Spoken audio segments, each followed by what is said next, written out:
அன்புக்குரியவர்களே, இன்னைக்கு தவக்காலத்தினுடைய 32வது நாள்.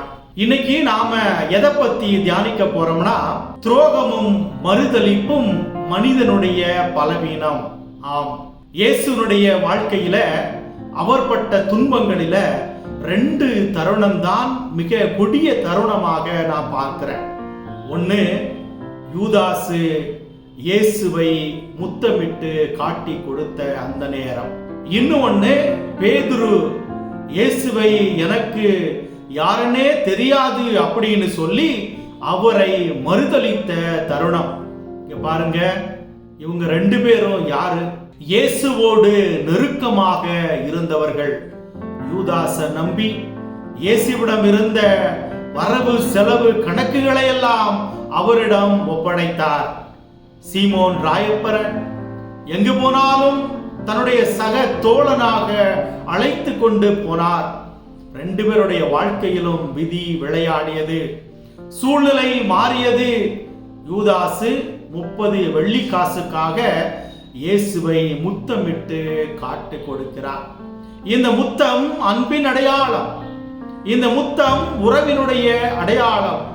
அந்த முத்தத்தை அவன் களங்கடிக்கிறான், அந்த முத்தத்தை அவன் உதாசீனப்படுத்துகிறான், அந்த முத்தத்தினுடைய அர்த்தத்தை அழித்து போடுகிறார்.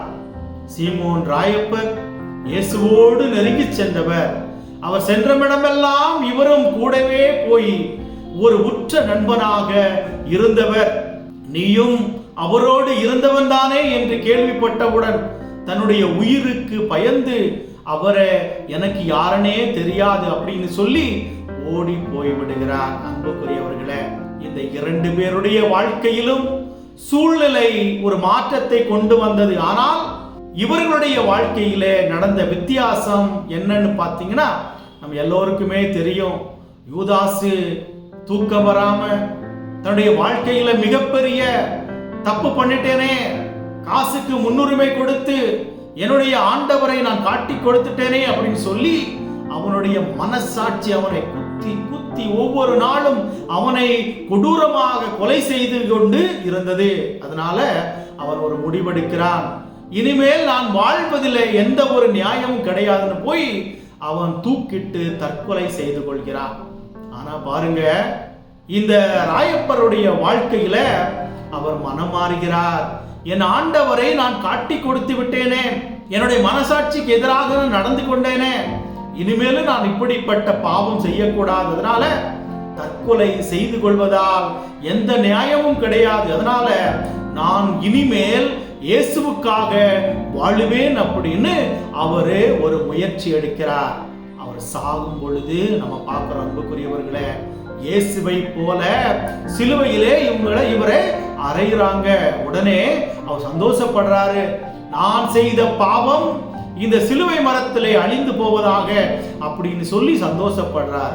ஆனா கொஞ்ச நேரத்துல நினைச்சு பார்க்கிறார், ஐயோ, என்னை நீங்கள் சிலுவையிலே தலைகீழாக அறையுங்கள் அப்படின்னு சொல்றார்.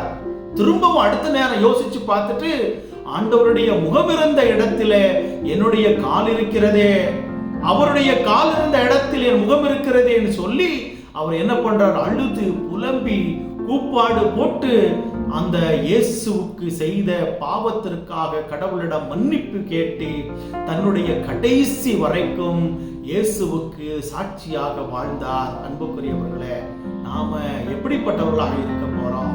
நம்முடைய மனசாட்சிக்கு விரோதமாக நடப்பதால் மனசாட்சி நம்மை கொலைக்களத்திற்கு அழைத்து செல்கிறதா, அல்லது அந்த மனசாட்சி தருகின்ற துரோக செயலினால், குற்ற உணர்வினால் மறுபடியும் பாவம் செய்து வாழ்க்கையை இழக்க போறோமா, அல்லது இந்த பேதுருவை போல மனமாறி, ஆண்டவரே, நான் இதனால் வரைக்கும் உமக்கு எதிராக பாவம் செஞ்சுக்கிட்டு இருக்கிறேன், இனி வரும் நாட்களில் கண்டிப்பாக நான் உமக்கு எதிராக பாவம் செய்ய மாட்டேன், என்னுடைய மனசாட்சிக்கு எதிராக பாவம் செய்ய மாட்டேன்னு சொல்லி நாம் மனம் திரும்ப போகின்றோமா?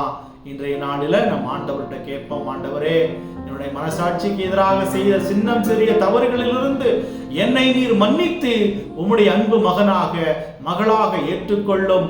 நானும் உம்முடைய பாதையிலே பயணம் செய்து உம்முடைய அன்பிலே நிலைத்திருக்க எனக்கு வரந்தாரும்னு நாம் இன்றைய நாளில் நாம் ஜெபிப்போம்.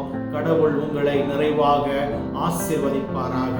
அன்புக்குரியவர்களே, இந்த காணொளி செய்தி உங்களுக்கு பயனுள்ளதாக இருந்தால் உங்களுடைய நண்பர்களுக்கு இதை அனுப்பி வைத்து தமிழ் பைபிள் டிவி சேனலுக்கு சப்ஸ்கிரைப் செய்து உங்களுடைய பேராதரவை எங்களுக்கு கொடுக்குமாறு கேட்டுக்கொள்கிறேன்.